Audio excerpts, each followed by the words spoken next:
Today on Maker and Fixer of Things, we'll be cleaning and lubricating a tiny ratchet. This is a Mac MR5. It's probably as old as I am, and it was in my dad's toolbox when I was at my mom's house this past weekend, and I needed a tiny ratchet, and I went and grabbed that one, and it was seized up. It did not turn at all. No rotation here. The switch wouldn't move. I mean, you could hammer it against something and the switch would flip, but that was about it. So I decided to bring it home, take it apart, clean it, put it back together, and see if it would work. Worst case, it would be a brick here instead of a brick there. Best case, it would work.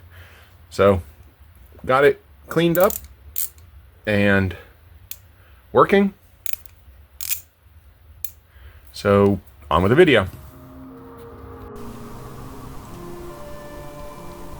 So I'll start by flipping it over and taking out the flathead screws, which is a definite sign of its age because the this same wrench now in current days has torque screws in it holding it together. It probably went from flathead screws to Phillips head screws to torque screws. And as I said, I believe this, or did I say, this wrench is probably as old as I am. It's at least 50 years old, so I doubt it's ever been maintained its entire life.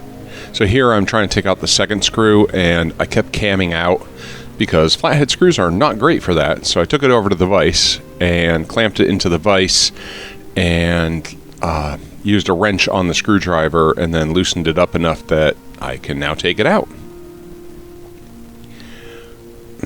I am recording this currently during one of the worst thunderstorms we've had in a while, so you might hear some booming in the background. I was about to tap out the faceplate, but I realized I might knock pieces loose I don't want to lose, so I used a magnet to pull off the faceplate and pull out the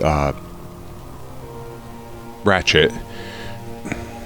And it is a mess. There's so much rust in there. As I said, it's at least 50 years old and it's never been maintained, so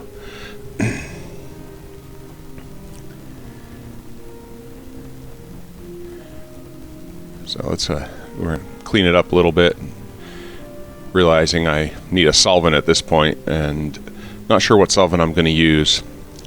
Should probably use brake clean, but I don't like the way brake clean stinks up the shanty. And since I'm working at my desk oh, look at all that rust. Wow. Since I'm working at the desk that I work at for my day job all day, I didn't want the brake clean stinking the place up. So I'm playing with the pawl, trying to see if it'll move, realizing it won't. I'm taking out the screw. So that screw came right out, which blew my mind, though it was so gummed up into the switch that I really had to work to get it out later. So I'm going to take the pawl out and make sure not to lose the ball and the spring. The spring's good and stuck in there, so that wasn't a problem, but I was really worried about the ball. And the ball tried to escape 3 or 4 times, and I managed to not lose it, which, trust me, that's shocking. So as I'm rolling the ball around, I'm noticing it has a detent in it from where it's been sitting in the spring all these years, which is kind of amazing to me that a stainless steel ball has a groove in it caused by a mild spring a spring steel spring. So I sprayed in some 99% isopropyl alcohol. Yes, the bottle says 91%. Used to be 91%. I upgraded and I didn't bother printing a new label. So, trying to clean out the spring socket, but my Q-tip's too big. So I got a broken off stick. I was going to do that, but it's too small. So, I'm going to end up flushing it. So, rinse out the rust with the isopropyl alcohol.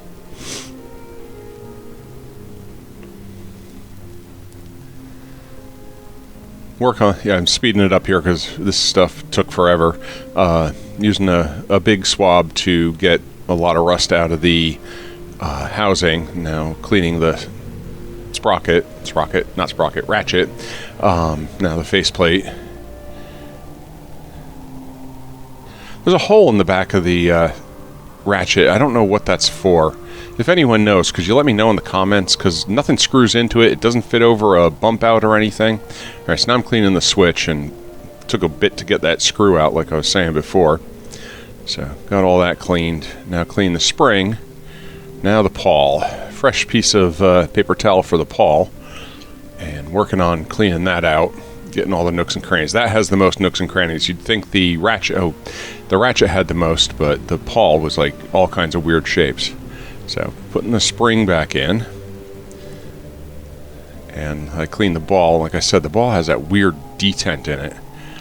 Now I'm going to make sure the ball fits in the angle it's at so that it will spring back out. Placing the pawl back in so that it can hold the ball in. Now, I was worried about losing the pawl, the ball, and the spring, so I grabbed that magnet again and click. So it's all in place. Dropping the switch on, putting the screw back in, tightening that down.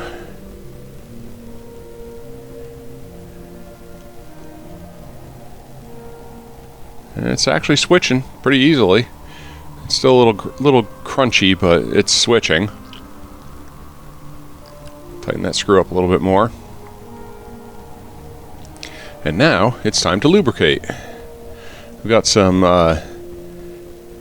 food grade machine oil from the Crowler machine.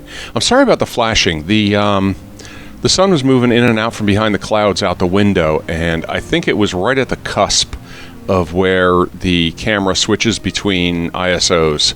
So I really apologize for that. So drop the ratchet back in. A little bit more lubrication just to make it a little more messy when I put it back together. The thing is still weeping oil. Faceplate on. Flip it over. Speeding up again because nobody likes to watch people putting screws in. Get those screws in. Put the socket on, and ratchet noises, click, ratchet noises. It worked great. Thanks for watching.